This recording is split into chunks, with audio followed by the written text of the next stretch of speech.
계시는 우리 가족들도 함께 한번 인사하겠습니다. 하나님이 당신을 사랑하십니다. 하나님이 당신을 사랑하십니다. 하나님이 나도 사랑하십니다.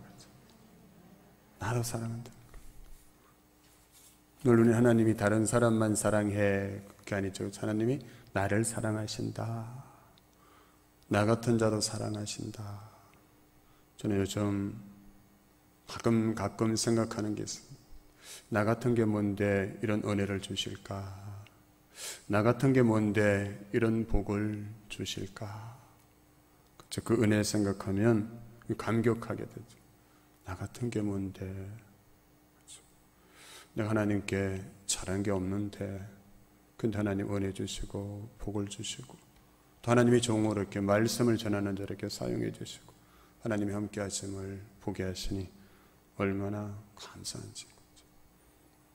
하나님은 나 같은 자도 사랑하시니까 그렇죠. 얼마나 감사해요. 그렇죠. 나 같은 자도. 나는 사랑받을 만해 이러면 늘 원망과 불평이 생기지만 나 같은 자도 사랑하신다 이 생각하면 감사하잖아요. 그렇죠. 하나님 은혜가 아니면 안 된다는 것이죠. 그래서 하나님은 우리 예배자를 통해서 그 은혜를 다시 생각하게 하시고 우리 죄와 허물을 보게 하시고 회개하게 하시고 이 죄인을 사랑하시는 하나님, 이 죄인을 하여금 이 죄인이 드리는 그 예배도 하나님 예수 그리스도의 벌로 덮어주시고 받으시는 하나님 은혜가 얼마나 큰지 모를 일입니다. 그래서 오늘도 다시 예배 자리로 세 번째, 오늘은 예배 자리에서 다시 시작하자. 우리가 실패하고 절망하고 세상에서 낙심된 일이 있잖아요. 그렇죠? 특히 코로나19 바이러스 이 사태 속에서 살아가기 얼마나 힘듭니까? 그러나 하나님 절망하고 낙심하고 포기하지 말고 예배 자리에서 다시 시작하자라고 우리를 불러주시고 또 야곱을 통해서 하나님께서 그 놀라우신 그 은혜 그 역사를 우리에게 보여주고 있는 것입니다. 예배 자리에서 다시 시작하면 된다. 그래서 하나님 예배 자리에서 우리를 기다리고 계시는 하나님이시다. 그래서 오늘 이 본문의 내용을 통해서 우리의 예배를 받아주시고 우리 예배를 통해서 새롭게 하시는 그 하나님의 은혜를 우리가 또 다시 기억하고 그 은혜를 기대하면서 삶의 자리로 우리가 나아갈 수 있기를 소망합니다. 여러분 이 본문의 내용을 이해하기 위해서는 우리의 거전 이야기를 살펴볼 필요가 있습니다. 창세기 34장 보면 야곱이 이제 그 외삼촌 라반의 집에서 떠나와서 여러분 베델로 올라가야 되는데 28장에서 자기가 다시 베델로 돌아올 것이라 약속했는데 거기 돌아가지 않고 10년 동안 세겜에서 여러분 살아가게 됩니다. 그런데 베델에 올라가기를 거부하고 10년 동안 세겜에서 살아갔는데요. 여러분 그 결과 그의 가정에 찾아온 그 끔찍한 불행에 대해서 34장에서 이야기합니다. 외동딸 디나가 동네에 이제 구경 나갔다가 그 세겜성의 추장에게 겁탈을 당하게 되었고 그 시몬과 레위가 그런 여동생의 복수를 갖기 위해서 세겜성의 사람들을 몰살합니다. 그리고 다른 아들들은 그 세겜성에 들어가서 약탈을 자행하게 되었습니다. 이제 야곱은 더 이상 세겜에서 살고 싶어도 살 수 없는 그런 처지에 이르게 됩니다. 그래서 창세기 34장 30절 보면 야곱이 아들들에게 이렇게 말합니다. 너희가 내게 화를 끼쳐 나로 이 땅 사람 곧 가나안 족속과 브리스 족속에게 냄새를 내게 했다. 나는 수가 적은즉 그들이 모여 나를 치고 나를 죽이리니 그리하면 나와 내 집이 멸망하리라. 이렇게 말하며 야곱이 지금 두려워하고 있는 것입니다. 여러분 야곱은 세겜에서 번영과 안전을 꿈꾸면서 10년 동안 살아왔는데 아무리 인간적인 방법으로 애를 쓰고 노력해도 예기치 않은 사고들로 인해서 불안이 가중되어서 지금 두려워하고 있습니다. 좀 잘 나가던 야곱의 집안이 하루아침에 망하게 생겼습니다. 어떻게 이 문제를 해결해야 할까요? 갑자기 불어닥친 이 장을 어떻게 극복해야 야곱의 가정이 살아갈 수 있을까요? 과연 이 상황에서 야곱의 가정이 살아갈 수 있는 그런 방법이 있기는 할까요? 그런데 여러분 이 절망의 순간에 어둠 속을 비추는 한 줄기 빛처럼 그 절망하고 두려워하는 야곱에게 하나님의 음성이 들려옵니다. 야곱아 일어나라. 거기에서 머물지 말고 베델로 올라가라. 여러분 1절 말씀을 함께 같이 한번 다시 한번 읽겠습니다. 1절입니다. 시작.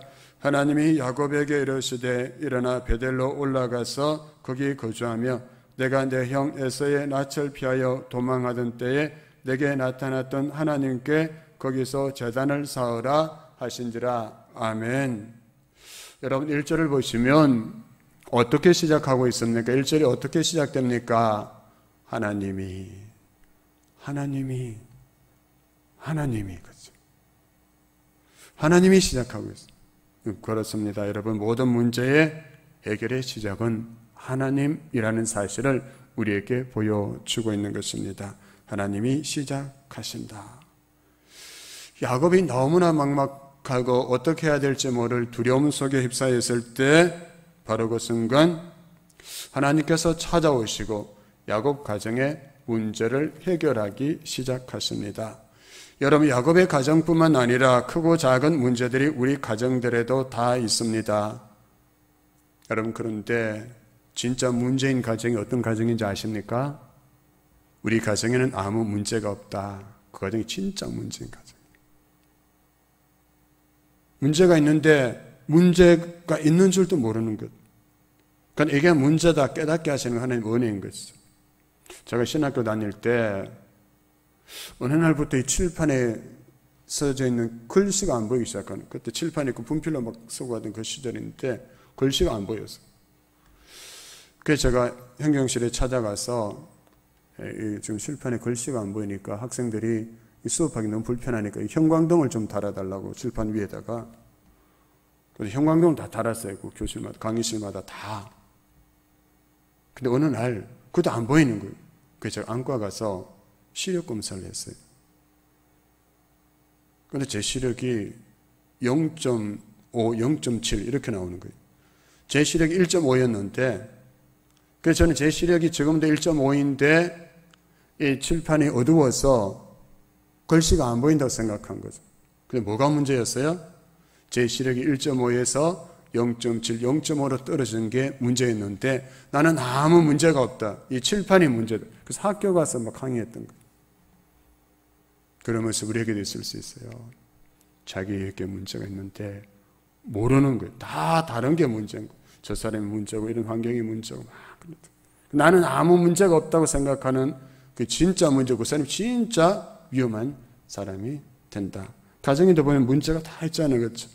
신앙적인 문제도 있고요. 경제적인 문제가 있을 수도 있고 직장이나 사업의 문제가 있을 수 있고 건강의 문제가 있을 수 있고 자녀의 문제가 있을 수 있고 진로의 문제가 있을 수 있고 또 취업의 문제 그렇죠. 그런 일들이 우리에게 있다. 그런데 그 우리 눈으로 보면 도저히 풀릴 것 같지 않을 때가 있잖아요. 그렇죠. 그런데 여러분 그것을 풀 수 있는 길이 있다면 무엇이겠습니까? 본문에서 하나님이 이렇게 시작하시는 것처럼 그 문제 해결은 하나님께 있다는 것이죠. 그래서 본문에서 하나님은 야곱에게 그의 가정을 살릴 수 있는 답을 주십니다. 캄캄해져 있고 두려움이 휩싸여 있고 여기서 세겜 사람들 그 주변 연합국들이 연합해서 자기 가정을 몰살시킬 것 같은 그 두려움에 빠져있는 그 야곱에게 그 가정을 살리기 위해서 주신 해답은 예배를 회복하라는 말씀이었습니다. 야곱아 당장 베델로 올라가서 거기서 나에게 예배를 드려라. 그래야 내 가정이 살아난다. 근데 여러분 한번 생각해 보십시오. 여러분 가정에 문제가 있어요. 내 힘으로 세상에 어떤 것으로도 해결할 수 없는 어떤 문제가 있는데 도저히 해결될 것 같지 않는데 그런데 하나님이 너 예배를 회복해라. 너 다시 예배를 회복해라. 그러면 내 가정이 살아나고 그 문제가 해결된다. 이렇게 하실 때 우리 아멘 할 수 있을까요? 순종할 수 있을까요? 예배 드린다고 무슨 일이 일어날까? 그렇게 생각할 수 있잖아요. 지금 예배 드렸는데도 문제가 생겼는데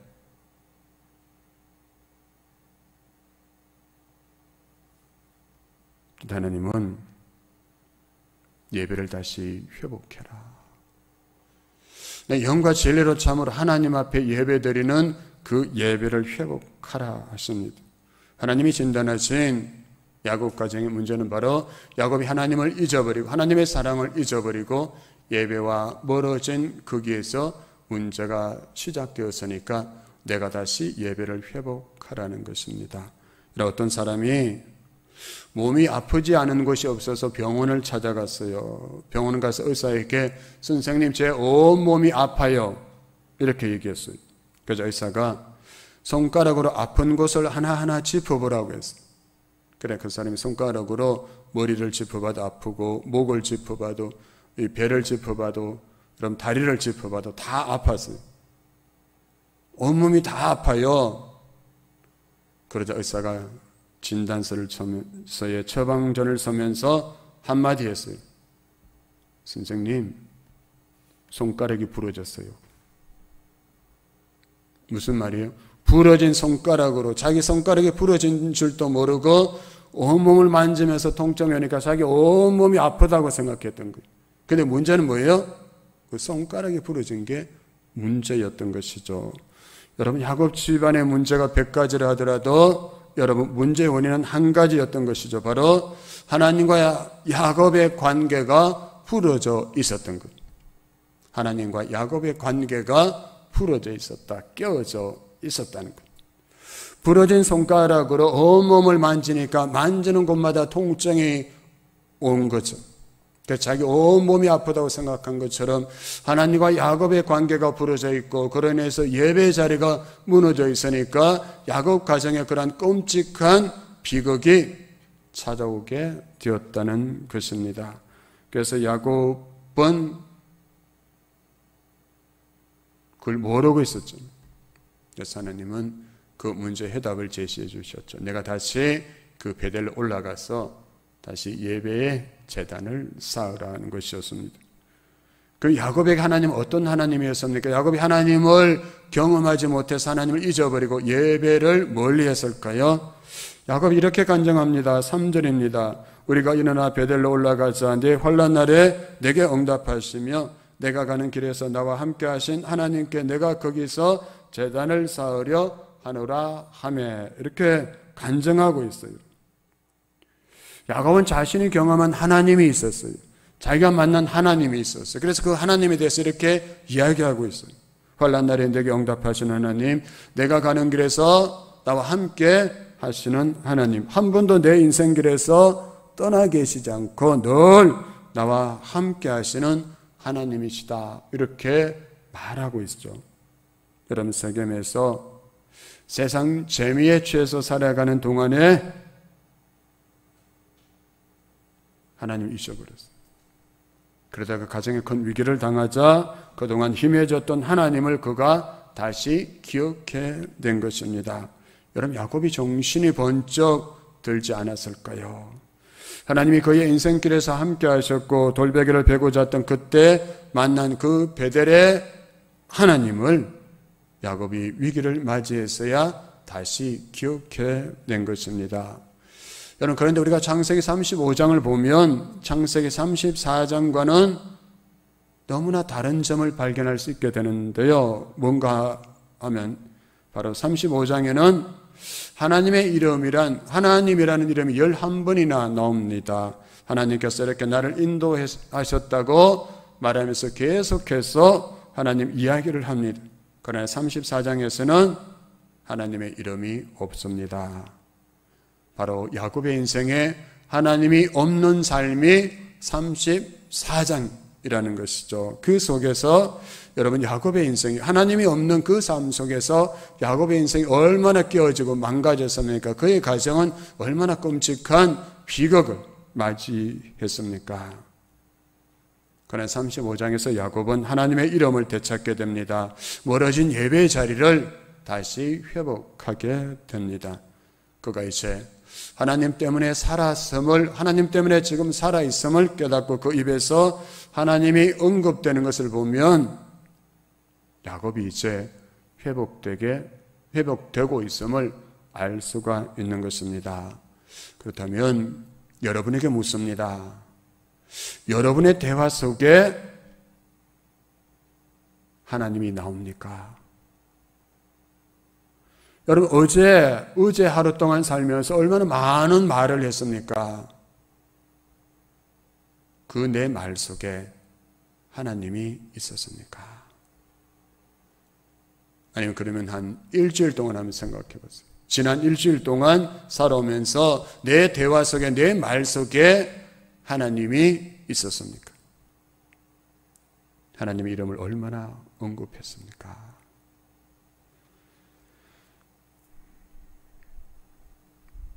우리 이야기 속에 하나님이 빠져 있다면 삶의 위험 신호가 들어온 거예요. 우리 이야기 속에 예수님이 빠져 있다면 그 삶이 지금 위험한 지경에 이르고 있다는 사실을 기억해야 하는 것입니다. 교회도 마찬가지입니다. 교회 안에서 나누어지는 이야기 속에 예수님이 빠져 있다면, 하나님이 빠져 있다면 그 교회는 위험한 지경에 이르게 되는 것이죠. 그래서 우리 교회 입구에 들어오시면 있잖아요. 예수님의 이야기로 가득한 교회. 이 주보에도 보시면, 주보 앞면 첫 페이지 보시면 예수님의 이야기로 가득한 교회. 여러분, 제가 이렇게 이 예수님의 이야기로 가득한 교회를 강조하는 이유가 있습니다. 제가 듣기 좋고 보기 좋아라고 이렇게 적어 놓은 것이 아니라는 사실입니다. 부교육자 때 어느 남성분, 한 60대 중반쯤 되는 남성 한 분이 생전 처음이죠. 예수 믿고 교회에 출석하겠다고 작정하고 왔어요. 근데 그분이 이제 교회 출석하고 몇 주 지나지 않아서 남성교회 원례회가 있으니까 그 초신자가 그 원례회에 참석을 했어요. 근데 그 다음 주일부터 그분이 교회에서 보이지 않았어요. 그래서 제가 그분에게 전화를 드렸죠. 성도님, 무슨 일이 있으십니까? 왜 교회 출석을 못하십니까? 그래서 그분이 저에게 너무나 충격적인 말을 했어요. 자기는 처음 교회 올 때 교회에 나가면 세상과는 다른 이야기를 들을 수 있을 것 같아서 교회 출석을 하기 시작했고, 그래서 남선교회 원례회에 참석까지 했는데, 그러나 그 모임에서 세상과 다른 이야기를 들을 수 없었다는 거였어요. 예배 드리고 기도하고 말씀 이렇게 전하고 그거 빼고 그 다음 나누어지는 이야기가 거의 세상에서 나누는 이야기와 비슷하더라고요. 다른 이야기 없었죠. 그래서 그분이 저에게 그런 곳이라면 내가 더 이상 나갈 필요가 없습니다. 교회에 나갈 이유를 찾지 못한다 했어요. 그래서 그 다음부터 그분은 교회에 나오지 않았어요. 제가 어떤 논리로도 그분을 설득할 수가 없었습니다. 다른 이야기, 세상과 똑같은 이야기를 하는 것인데 내가 뭐하러 가느냐는 것이죠. 여러분, 우리 교회는 어떨까요? 우리 교회는 과연 세상과 다른 이야기를 하고 있는가요? 이 교회 안에서 여러분, 이 설교하는 거, 듣는 거 말고 어떤 이야기, 어떤 세상과 다른 이야기를 듣고 있습니까? 나는 어떤 이야기를 하고 있습니까? 정치 이야기, 성공하는 이야기, 아파트 평수 늘리는 이야기, 좋은 차 타는 이야기, 좋은 옷 입는 이야기, 좋은 음식 먹은 이야기, 그런 이야기 세상에 천지백갈이라 그러나 널려 있어요. 근데 교회에서만 들을 수 있는 이야기가 있다면 무엇입니까? 예수님의 이야기잖아요. 우리는 이야기를 바꿔야 돼요. 이야기를 바꾸면 삶이 달라지는 거예요. 근데 이야기를 바꾸려면 어떻게 해야 될까? 나 맨날 예수 10년, 20년 믿어도 세상과 다른 이야기를 못하는 거예요. 맨날 세상 이야기만 하는 거예요. 왜 그럴까요? 여러분 예배 가운데 하나님을 만나는 경험을 하고 여러분 들은 말씀 내가 묵상하는 그 말씀에 순종하지 않으면 한마디 말씀에도 순종하지 못하면 세상과 똑같은 이야기하면서 살아갈 수밖에 없게 되는 거예요. 근데 내가 들은 한마디 말씀, 내가 읽은 한마디 말씀이라도 순종해보면 내 이야기가 달라지게 되는 거예요. 무슨 이야기요? 하나님 이야기, 예수님 이야기 하게 되잖아요. 내가 그 말씀에 순종했더니 하나님께서 이렇게 하셨습니다. 내가 그 말씀에 순종해서 이렇게 했더니 예수님이 함께 하시는 걸 느꼈어요.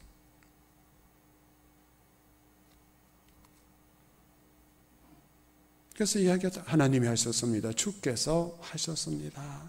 그 이야기를 나누게 되는 것이죠. 그래서 우리는 이야기 바꿉시다.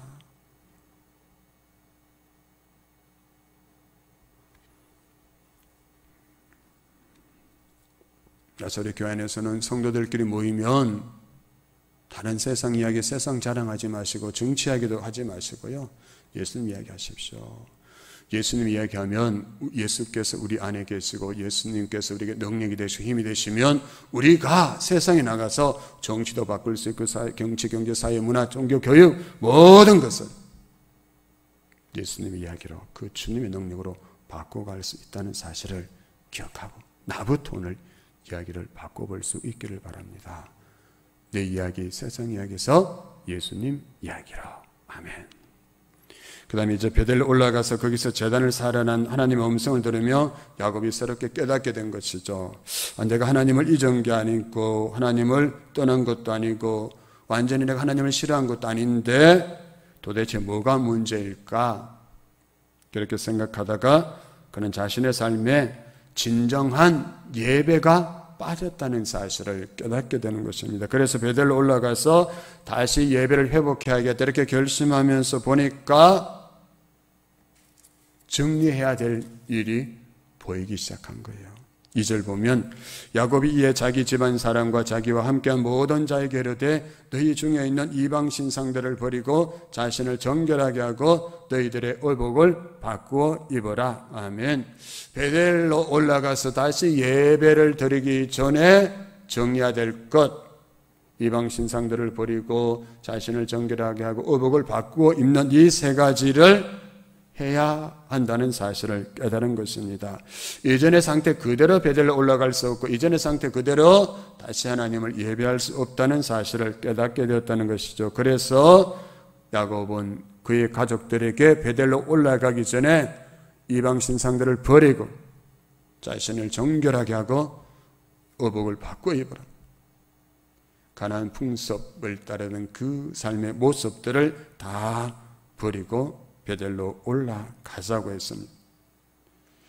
여러분 야곱이 그동안도 알고 있었어요. 근데 모른 척했죠. 그런데 막상 베델로 올라가서 하나님 예배하려고 하다 보니까 그것들이 문제가 된다는 사실을 그가 깨닫게 된 것입니다. 그래서 어떻게 합니까? 4절을 보면 이렇게 말씀합니다. 그들이 자기 손에 있는 모든 이방 신상들과 자기 귀에 있는 귀고리들을 야곱에게 주는지라 야곱이 그것들을 세겜 근처 상수리 나무 아래에 묻었다. 이렇게 말씀하고 있죠. 그런데 여러분 이방 신상들을 정리하는 이 과정을 보면 여러분 야곱이 그동안 얼마나 하나님으로부터 멀리 떨어져 살아 있었는가를 보게 되는 것입니다. 곳곳에서 신상들이 나왔어요. 신상이 아니라 신상들이 이것저것. 여러분 그 가나안 족속들이 섬기던 그 신상들을 그 야곱의 가족들도 섬기고 있었던 것이죠. 그것들이 야곱과 그의 가족들이 하나님과 멀어지게 만드는 요인이 되었다는 사실입니다. 그런데 세겜에서의 그 최악의 사건이 터지기 전까지는 그것들이 다 숨겨져 있었어요. 그런데 막상 그 일이 터지고 나니까 그게 다 드러나게 된 거예요. 우리 삶에도 그렇잖아요. 그런 경험하잖아요. 그렇죠? 어떤 큰 일을 만나기 전에는 그냥 다 묻혀 있는 거예요. 그런데 어떤 큰 사건을 딱 만나게 되면 어때요? 드러나자는 거죠. 하나도. 나라도 그렇고 교회도 그렇고 가정도 그렇고. 그래서 우리가 큰 사건을 만났을 때 후회하게 되잖아요. 그때 정리했더라면, 그때 순종했더라면, 그때. 그래서 끌. 그 누가 그러죠? 우리 인생은 끌 인생이다.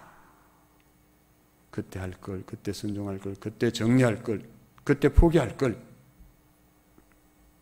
그런데 우리는 어떻게 해야 됩니까? 사건이 일어나기 전에 지금 오늘 내가 하나님의 앞에서 예배드리고 하나님의 말씀을 듣는 중에 혹시 하나님이 생각나게 하시는 것, 그것을 버려라. 그것을 끊어내라. 깨닫게 하시는 게 있다면 오늘 결단하시고 오늘 것들을 정리할 수 있길 바랍니다. 야곱의 가정처럼 큰 끔찍한 그 사건을 경험한 다음에 그것을 정리하는 것이 아니라 미리 경험할 수 있는 지혜로운 저와 여러분 예배자들이 될 수 있기를 바랍니다. 야곱의 가정 이제 다 정리했어요. 야곱이 정리하라 그러니까 가족들도 다 순종했어요. 그래 마침 야곱의 일행은 베델에 무사히 도착해 거기서 단을 쌓고 베델에 전능하신 하나님 이렇게 부르게 됩니다. 7절입니다. 그가 거기서 제단을 쌓고 그곳을 엘베델이라 불렀으니 이는 그의 형의 낯을 피할 때에 하나님이 거기서 그에게 나타나셨음이더라 했습니다. 거기서 제단을 쌓았다는 것은 곧 거기서 하나님을 예배했다는 것이죠. 30년 전에 하나님을 만났던 그 베델, 형 에서의 장자권을 아버지를 속이고 가로채고 형이 자기를 죽일까 봐 두려워서 외삼촌 라반의 집으로 도망가다가 이름 모를 그 들판에서 여러분 짐승 소리가 들리고 그 무서운 그 밤에 혼자 누워있던 그때 하나님이 자기를 찾아오시고 자기에게 약속하셨잖아요. 내가 너와 함께 할 것이다. 내가 너에게 말한 것을 다 이루기까지 너를 떠나지 않을 것이다.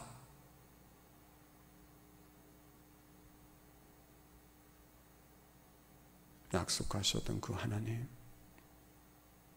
그 하나님을 만났던 그 자리, 그 현장에서 30년 만에 여러분 무너지고 나둥그러진 그 돌 기둥을 찾아서 기름을 붓고 그가 예배를 드립니다. 실로 30년 만에. 이때 야곱의 심정이 어떠했을까요? 그럼 제가 군대 입대한 후에 신병훈련소에서 6주간 훈련을 받을 때는 교회 가지를 못했어요. 그때는. 근데 6주 훈련을 마치고 이제 자대 배치받아서 첫 백호 교회 그 군부대에 가서 예배 드릴 때 내 일생에 그때만큼 눈물 콧물 쏟으며 예배 드린 경험은 없어요. 너무나 감격스러웠어요. 그때 정말 전부여 어지없어서 손 들고 옵니다. 주 나를 외면하시면 나 어디 가리까. 얼마나 감격스럽던지. 그런데 야곱은 30년 만에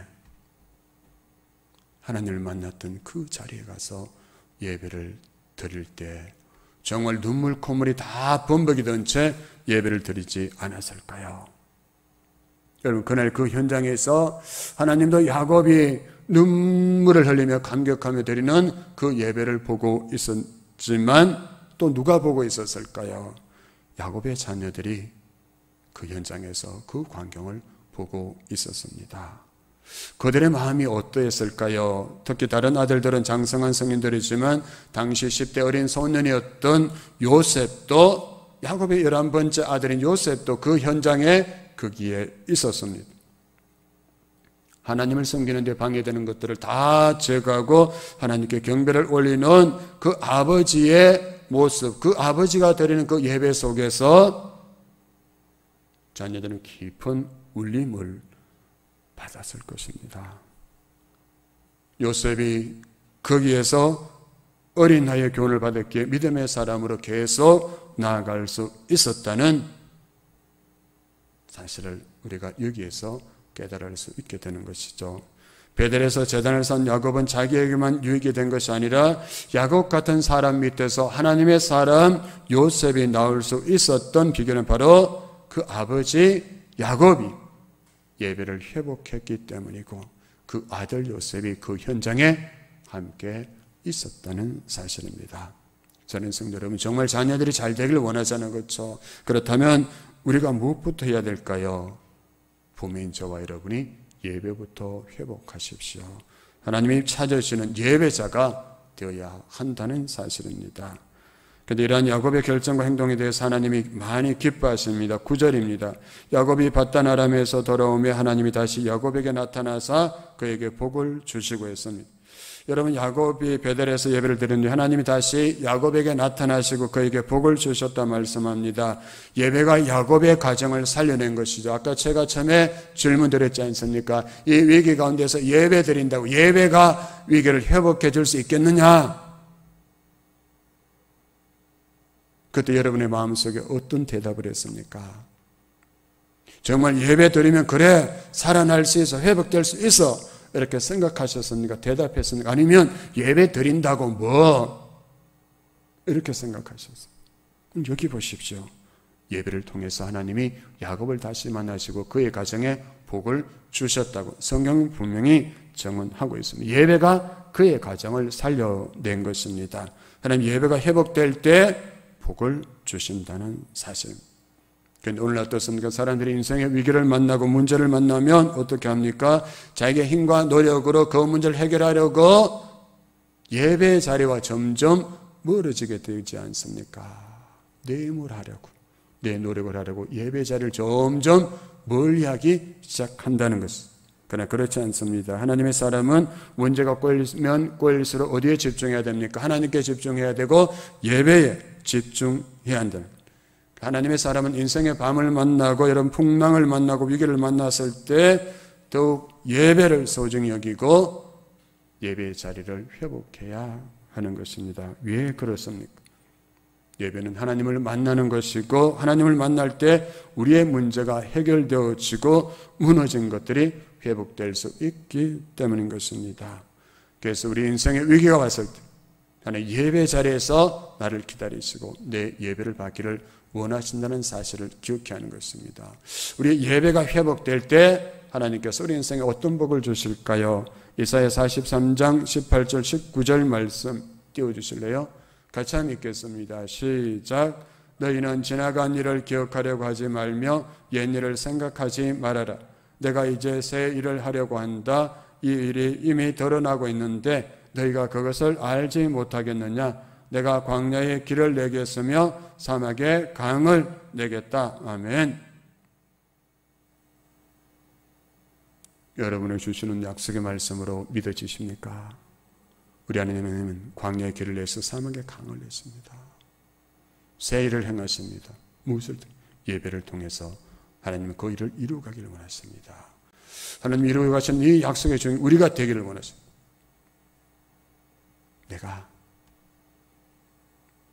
내가 내 인생의 광야 같고 사막 같을지라도 하나님을 사랑하는 마음으로 하나님을 예배하는 자가 되었어.